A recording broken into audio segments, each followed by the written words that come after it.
How's it going, everyone? Today I'm here to review the brand new PWG DVD release that just came out last week, which was DDT4 2015, which took place last month. So this show actually came out pretty quickly on DVD. So props to High Spots and PWG for getting out so quickly. Of course, this DDT4 this year was actually for the tag team titles. So instead of just being a regular DDT4, this was the Dynamite Duumvirate Tag Team Title Tournament. So really cool to see the tag team titles being defended in DDT4 because that's pretty much the concept of DDT4. But yeah, without further ado, let's jump to the DVD review and the show review. Of course, in the cover here on top, you have Brian Cage, Chris Hero, and Roderick Strong being covered by the DDT4 logo. Right there, as you guys can see, that's the full name of the show because it is for the tag team title tag team titles instead of just being like a number one contenders tournament, like it is every other year. It seems like. Bottom here, of course, you have Andrew Everett and Trevor Lee, as well as the Beaver Boys. Spoiler alert there. Of course, in the bottom here, it says record live on Friday, May 22nd, 2015 in Revengeful, Reseda, California. Adjectives. We all love adjectives, don't we? And of course, open it up here, you have a great picture of Roderick Strong right there with the championship and the shirt, of course. And then you have a picture of Ethan Page right here pointing towards his ass. So it's a weird thing to put on the the DVD portion.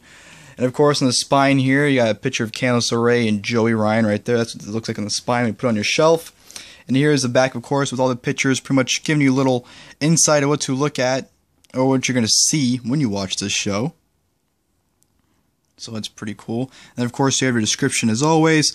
Pro Wrestling Guerrilla returned to Reseda, California for DDT4 on Friday, May 22nd, 2015. This DVD features first semifinal and final round matches at DDT4, along with two non-tournament bouts, including world champion Roderick Strong putting his title on the line against Brian Cage and Chris Hero in a three-way match, plus so much more. But DDT4 this year definitely was, it was a fun show. I enjoyed it for the most part. You know, it was about 2 hours and 50 minutes. So it's pretty lengthy, but I don't know. I don't think this was a great show by any means, definitely compared to the last two. I really enjoyed the last two shows they've had. But this is kind of just I don't know, nothing really must see on the show. But I don't know, it's definitely, you can definitely still tell that PWG is adjusting to the new talent coming in. You know, a lot of the guys, like, you know, Adam Cole, Kyle O'Reilly, Michael Elgin, they're all locked up in their ROH contracts and can't, you know, work PWG anymore. So it's kind of, this year is pretty much an adjustment period where you're trying to adjust to new talent and, you know, getting used to seeing them. Rather to the, you know, the old regulars I used to see. So definitely, I think it's showcased here, and definitely, I don't think it was just pretty much a showcase for new guys. It's pretty much what this DDT4 is usually shown as, and, you know, I don't know, like I said, I thought it was fun still, I thought it was good, but I don't think this is a must-see show by any means. I don't think there's anything really spectacular about this show at all. But without further ado, the first match to open the show was, of course, the first round match, the Beaver Boys versus Team Tremendous, or Team Tremendous. I haven't seen much of Tremendous. I keep saying Tremendous because the next PWG show in July next month is Tremendous 4, so I keep saying Tremendous. But Team Tremendous, you know, there are some big guys. You know, I think Bill Carr is the bigger guy of the two. They definitely, they impressed, you know, they did some good stuff there, you know, their, the whole cop thing they've been doing, I guess their gimmicks or their detectives. The whole, you know, detective thing they were doing with John Silver is pretty funny. But this was a pretty fun opener for the most part, I thought, you know, Team Tremendous definitely, really impressing me. You know, they busted out a Doomsday device, which was pretty good of them. You know, Bill Carr, the bigger guy, definitely impressed with some of the moves he was doing. He's even doing some outside dives, so that was pretty impressive. But it was a good, solid opener here. The Beaver Boys end up getting the victory to advance to the semifinals with a roll-up. So, yeah, that was just whatever. Some of the finishes on these matches, too, were just like, whatever. But, yeah, that was a good opening match. Then we go into another first-round match, Biff, Busick, and Gulak versus Interstate Machine Guns. Really weird pairing. You know, you have Drew Gulak, a technician guy, Biff Busick, you know, very stiff, and you have Interstate Machine Guns, who are high flyers.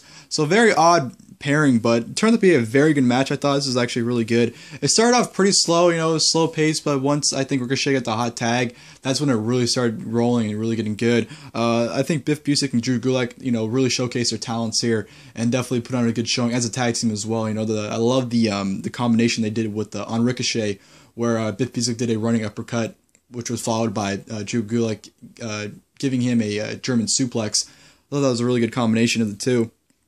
Yeah, very fun match here. Very good stuff. Like I said, very good showcasing by both, from all guys actually, not just Biff, Busick, and Gulak, but from everyone. But interesting machine guns getting the victory with Rich Swann hitting a 450 splash, so they won in advance. So that was definitely a really good match.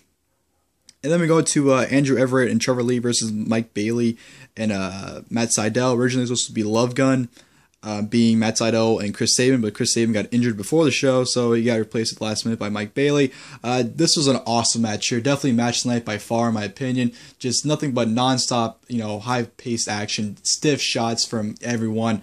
Just extremely enjoyable. There were a few botches in this match, not gonna lie, but I think they definitely. I think the fast pace and just the other spots they were doing definitely made up to it. Trevor Lee killing Mike Bailey with giving him a German suplex on the apron, actually killing him.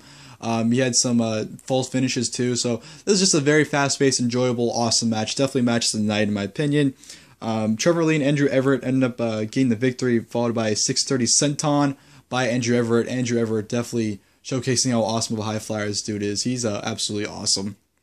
So, awesome match, definitely match tonight in my opinion. And then you go to the final first round match, which was actually for the tag team titles too. World's Cutest Tag Team versus the Monster Mafia. Good match here. I just thought it was way too long. This went on for almost 20 minutes and just, I don't know, the crowd definitely wasn't that into it. There's definitely a lot of sexual things that the Monster Mafia did towards Candice LeRae, of course.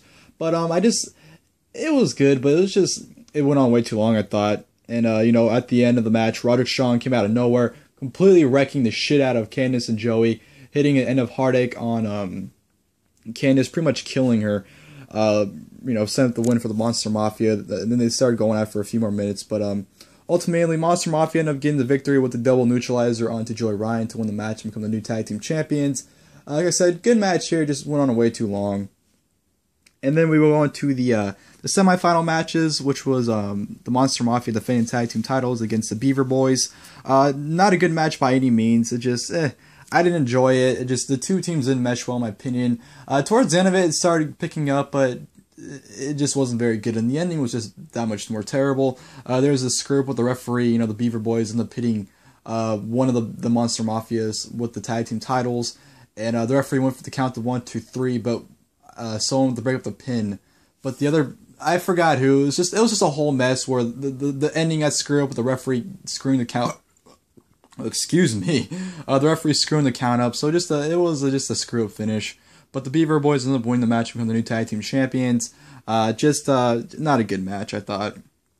And then we go on to the second semifinals match, which was the Inner City Machine Guns versus Andrew Everett and Trevor Lee. This was a solid match here. I didn't think it was that good, but it was good. I thought it was a little too short, in my opinion, to really fully invest in how good it could have been. I think they could have done more, but it was still very solid for what it was. Of course, messing around at the beginning, doing some dancing, Trevor Lee imitating the Inner City Machine Guns all night long gimmick, and Ricochet busting out the Carlton dance. So it was a very odd start to the match. They took their time really filling it up, but it turned out to be a pretty fun tag team match for the most part.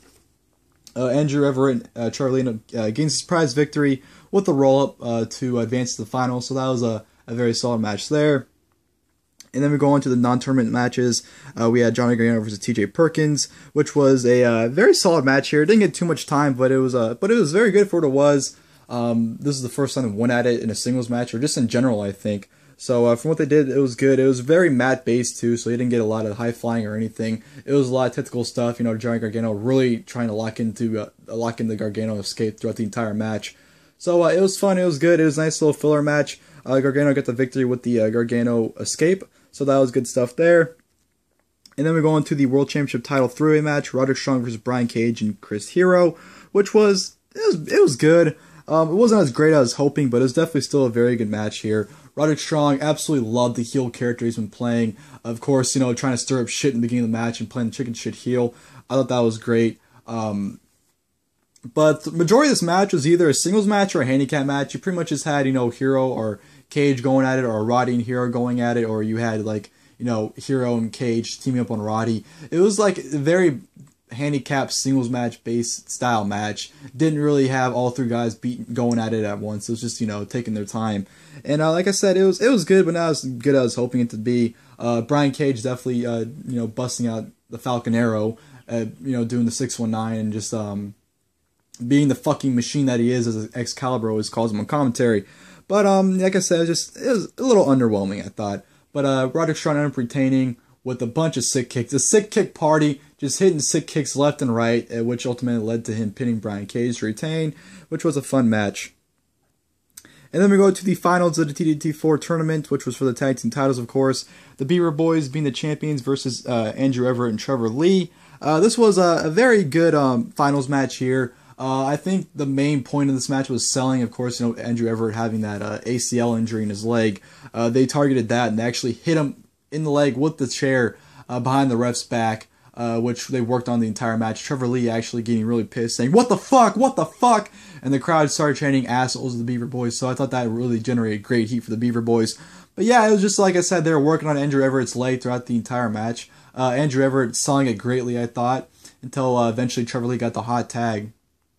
But yeah, I thought this was a well-executed finals. Thought it was good. I thought the story was there. So it was definitely a very fun finals, I thought. And of course, Trevor Lee and Andrew Everett getting the surprise victory with the Beaver Boys trying to cheat the win, trying to hit Trevor Lee with the tag team titles behind the ref's back. But that turned into a roll-up by Trevor Lee for the 1-2-3 victory. So Andrew Everett and Trevor Lee are your new tag team champions and DDT4 2015 winners. Like I said, fun finals match there. But yeah, that wrap up for the show. Overall, like I said, this was a fun show, I thought. I thought the matches were fun to sit through for the most part.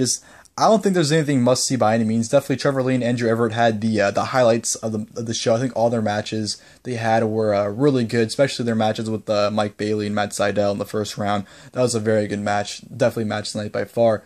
But yeah, DDT4, like I said, just an adjustment period with the new talent. I think they didn't get as many stacked tag teams as you would like in a DDT4 tournament. Definitely, I'd honestly probably say this is one of the weakest DDT4 tournaments so far. Just didn't really compel to what a DDT4 should be, in my opinion. And just the booking of some of the finishes and just how the matches went about were just really odd too. So it was fun, but it was, like I said, nothing must see. It was a good show. Nothing more than that. But thank you guys for watching the review. Hope you guys enjoyed the video. And until next time, I'll see you guys later.